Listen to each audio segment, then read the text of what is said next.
Hello, I'm Mr. Pibbles, and welcome back to our Planet Coaster 2 Challenge Park series here, well, in Planet Coaster 2. I know it's been a while since we've actually done anything in this park, but, as I say, it has been, we have been busy. We've had the Spookton theme park, which has been fun, which we did over the end of October. And we are now back from our little break here, ready to get back in and do some more in our challenge park. Now, what are we doing today? Well, I've got a few little things planned, just a little bit of, bit of this, bit of that here and there, and then we will be starting something new. So you can probably see a little bit of path over there. We will be starting that in this episode. But before we get into that, let's just get straight on with that time-lapse. Yes, hello and welcome to the time-lapse. I am here with more joy and whimsy. Yes, hello. It has been a while since we've last done a Challenge Park episode. Quite frankly, I'm glad to finally be back here doing, just so much of what I enjoy doing. That's not to say that I didn't enjoy our last endeavour, but it's nice to be back kind of doing something in the Challenge Park. Now, obviously, as I say, we've been off in Spookton for the last couple of weeks at the sort of towards the end of October, but we're back here now, and that's what matters now.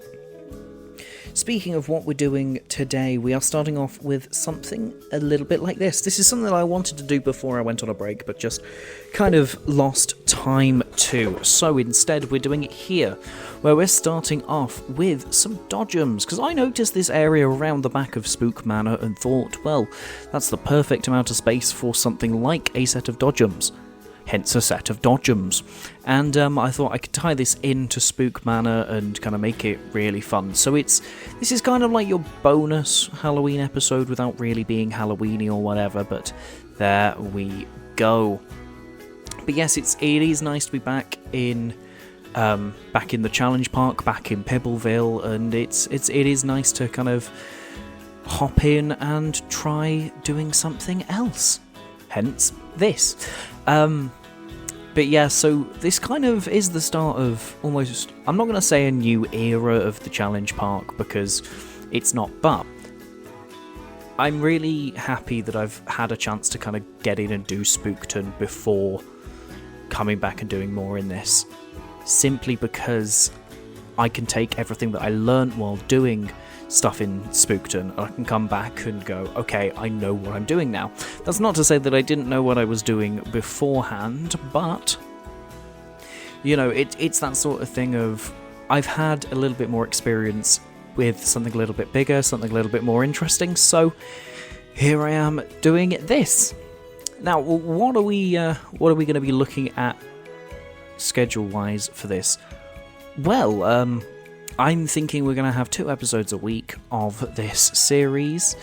We'll possibly be looking at one midweek, one on Saturday, and then we can look at some other stuff, but that is something for another time. But there we go. But yeah, I should probably tell you a little bit more about what's actually going on the screen, I always had this idea that this was a space for something like dodgems. Hence why the dodgems are here. I'm calling them dodgems over bumper cars because obviously British mentality, these are dodgems. But here, it's a spook garage, and I'm giving it just a little bit of a slightly gothic theme to match our lovely Spook Manor. I know I've got bits and pieces here that are out the top of the building, but actually once you're down on the ground level and you're looking up at Spook Manor, it doesn't really matter much because you can see it all kind of from there, which is quite fun.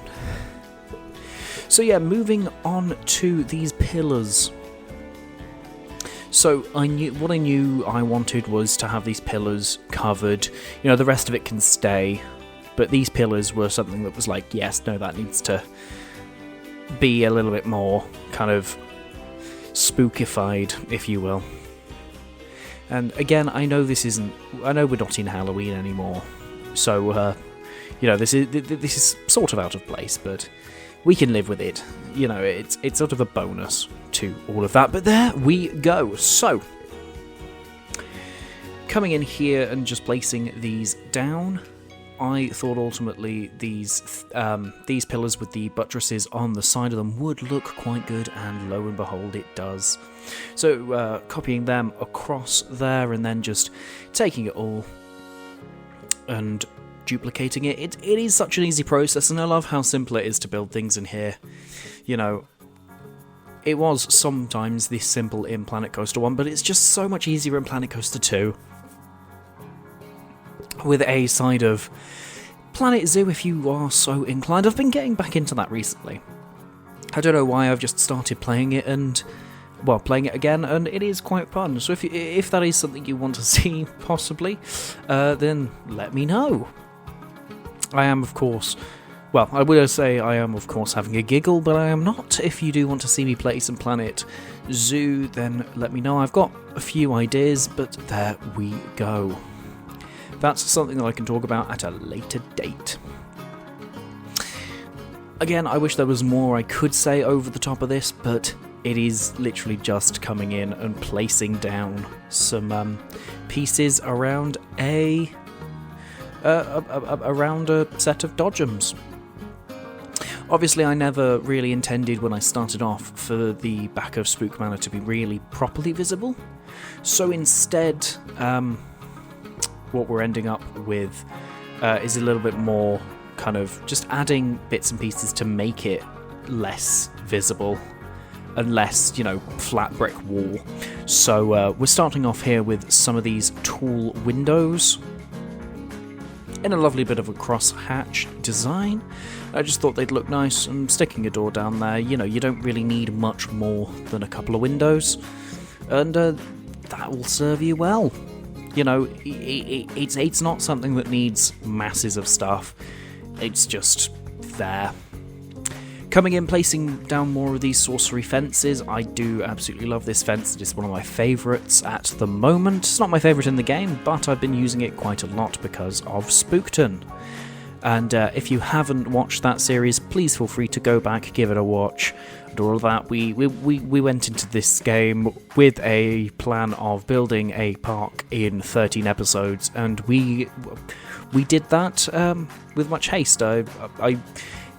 It's a little bit more of a high-budget series than this, both in park and production value. It's quite nice to just come back and just play around, not having to do much editing in terms of, putting a poem on the start of every video or whatever. And as much as I did enjoy that, I think this is just slightly nicer, kind of sitting down, showing you a little bit more of the processes. It's almost, I don't want to say it's rawer, because it's not, but it's a little bit more kind of, I don't know how to describe it, but this feels more chill, more relaxed than kind of a bigger budget series. But there we go. Now coming into here, the other thing I wanted to do with this plaza was to just make it feel a little bit more kind of tied in to Spook Manor and all of that. So we've used a few bits of hedge, and that will ultimately tie into what the other thing that will ultimately connect up to here, but that is a plan for later. And then the other thing I needed to do was come up with something for the middle of there, but I didn't necessarily want something massive like that juniper bush or anything like that. So what I wanted to do instead was stick down one of these statuey things, pop something on the top, but everything was a bit too big, and then I remembered something that existed. Obviously I remembered these fellas that look a little bit too weird. When you have no idea of what you want, but you've got a vague idea, this becomes so much harder.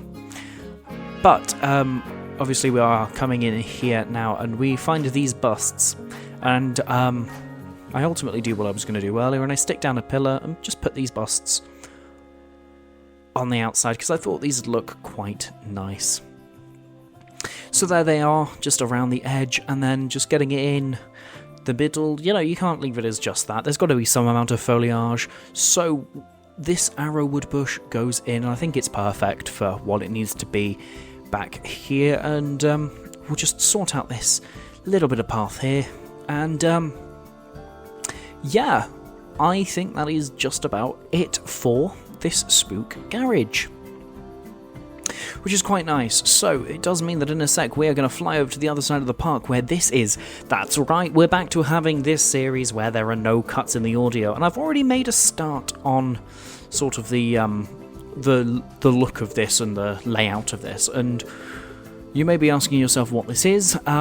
That will become apparent as we go in, but it's something that I've wanted to do in this park to kind of give it a try, because I've never really done it before. I've never really done this sort of thing in this game. But there we go. So, getting in some plaster walls with a very, very specific design on them.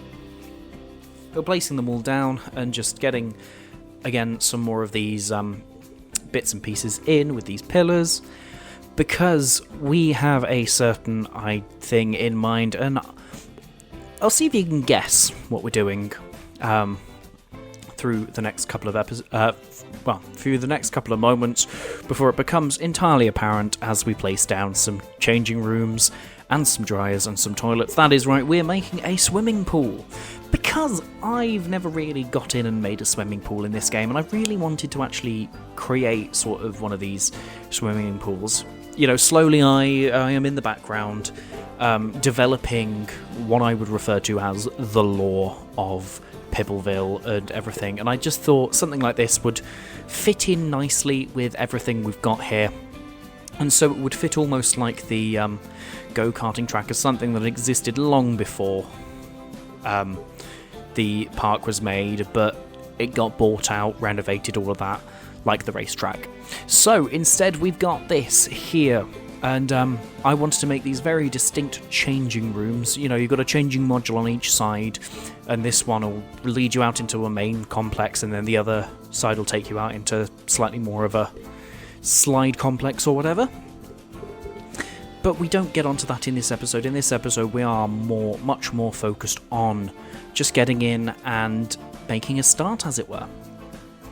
Now, what am I basing this off? Well, everyone has sort of their own experiences with swimming pools, you know, whether it be at a local gym, at a local facility, even if you've got a local swimming pool near you. Everyone's got some amount of experience, and I wanted something that felt specifically sort of resorty, but distinctly low budget and British, and that is why we are here building something that feels very reminiscent of a pool that I've spent a lot of time in, and that is the swimming pool. I believe it's called the Splash Water World or whatever, but it is the local swimming pool for Butlins in Minehead.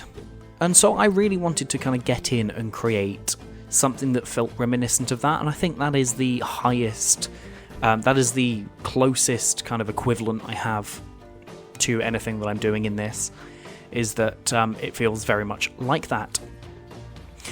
And what do I mean by that? Well, the pool itself, well, the complex has 3 pools, 3 indoor pools and an outside pool, and these 3 pools are a regular rectangular pool for swimming lengths, a more kind of kiddie splash pad, which we're getting in here, and then there is a 3rd pool, and that pool consists of a beachy area, a lazy river, and the slide complex, and that is what I want to kind of make this all like, because again, I haven't really played around with pools in this game as much as I've played around with everything else, so I thought Pibbleville will be the perfect place to kind of make a start, come in and give it a go.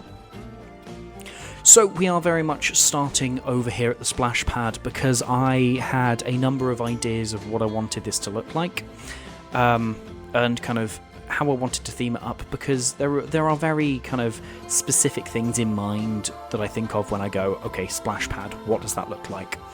And it is ultimately kind of this very, very, very small pool that I came up with. And, you know, if we had them in game, I'd want to have little functional slides for children, things like that, things like actual splash pad elements that people could interact with, but because we don't have that in the game, I had to improvise instead, which you will see as we get further in. Now coming in and putting some pool ladders down here along with a lifeguard. I thought actually, you know, this place needs a lifeguard or two, because, you know, where's the harm? And I was going to put a lifeguard down for the very, very small pool, because it is just a standing pool, really. You know, you're not going to drown in there, you'd think. But no, it needs it needs lifeguard coverage. That's what I was trying to say. No, it needs lifeguard coverage, so we will place one down as soon as I get the alert that it's not covered or anything like that. But there we go. Now moving on. What did I want for the splash pad? Well, I wanted it to be sort of very specific in the way that it looked, but I didn't want it to have necessarily a theme. You know, you'd usually expect, ooh, piratey elements, or ooh, it feels very kind of themed up, or and I didn't want any of that, because this isn't that big budget.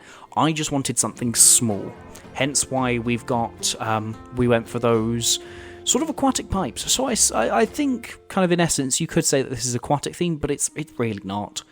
But there we go. Now we're starting to take a little bit of a diversion from the park, well, from the pool itself, as we create the path to it. Because, you know, where would we be without the front entrance to the pools? And just coming in and adding the necessary entranceways so you can get in. There we go. Now, coming back to our splash pad, we're going for some water in these pipes to kind of flow out. You could stand under if you're a child and get a little bit soaked and go, oh, look at me, I am having fun, as it were. So, very easy element to put in. That is one of many that we're putting in here.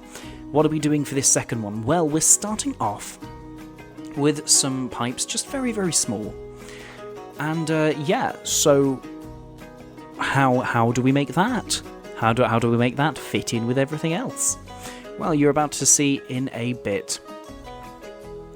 But first I need to fix a couple of mistakes in making this a wading and swimming pool instead of diving. We will add diving sections into the other side of this pool, and we're going to make it one big pool so that we can kind of comply with regulations for the whole challenge that we need to do for pools. But that is something for ages away, because this is one of the things that I wish we had actually proper in the game, that I didn't have to make out of pieces, that was fully functional. But it is a little bit of a slide and a sort of climbing complex. So I kind of put I tried to see how big it was, and actually, yeah, no, that is the right size for children. I would have loved to have it open air, but I just couldn't think of a way to make it open air without it looking really, really messy. So instead, we've gone for just a singular pipe. I thought that would look quite nice, and there we go. Now coming in here, we are now adding some bars across, bars, rungs I believe is the technical term for these that are going up the side of this ladder. So you have a way to get up to the slide, which is quite fun, and yeah. So there we go, there's that all in, all fine, all dandy. Let's position that in place and see if anyone's coming down this way. No. But there we go, there's no point in dwelling on the fact that there's nobody coming this way. Let's just get on and do some more with some veranda roof over the top of this, just to, you know, make it feel, give it a roof and make it look quite nice. Then we'll add down this net here, so there's another way to climb up to the top of this little climbing complex. And we need a barrier so that people don't, fall off and fall onto the hard tile floor. Because this isn't very deep water, it's not going to stop you if you fall. So we find this submarine rail and we stick that down, and that just looks quite nice. And then sticking one of these portholes onto the roof. It looks a little silly, but I think it looks nice. Are people coming over this way? Still no. But that's fine, we can live with that as we go over to put a bit of foliage down. Now I don't know whether this would be real, fake, whatever, but one of the things that I've noticed with a lot of indoor water parks and stuff in the UK is that they will have sort of these bits of foliage and set dressing around where they, it feels almost like a half-baked attempt some of the time, but I wanted it to feel quite nice. And then coming in here and trying to put some more of this, some more bits and pieces down. We've got that boat which goes down. We are sinking these pipes into a shipwreck hull because, again, it looks quite nice. And I reckon you could probably do that for low budget. And we're getting in some singing eels because we've got enough money for them. And I just thought it'd be slightly funny to get in these singing eels. And I thought it would be quite fun. But there we go. So yeah, I believe we are slowly but surely coming up on the end of the time-lapse. So if I do cut out on the time-lapse audio, then just know that I spoke for too long. But there we go. We put in a couple of fish to fly around as a bit more set dressing. My idea would be that they're sort of floating in the wind. An anchor goes down. And I think we need some more sort of pool things, so a couple of pool floats go down and a beach ball goes in the kiddie pool itself. But there we go, that looks quite nice as a kind of start for all of this, and once we've got more, I think it will look quite nice. So I will see you in real time. Okay, so welcome back to Real Time. We've got a little bit done today in today's episode. Obviously, we've started off over here and made this little plaza here with the Spook Garage to go along with Spook Manor, which is quite fun. I do like this little bit and how that all looks around there. And then coming right over to the other side of the park with what we have just started today. And we have this, which will be our swimming pool complex over here, which will be quite fun once it's done. Obviously, we've made a start here. We've got most of the structure in for the main bit of it. And then we've got a little sort of kiddie splash pad here with a few little bits, which is quite fun. But yes, if you have enjoyed today's episode, then please feel free to give me a like, give me a comment, possibly even a subscribe, if I'm lucky enough, and I will see you within the next episode. Roll that outro.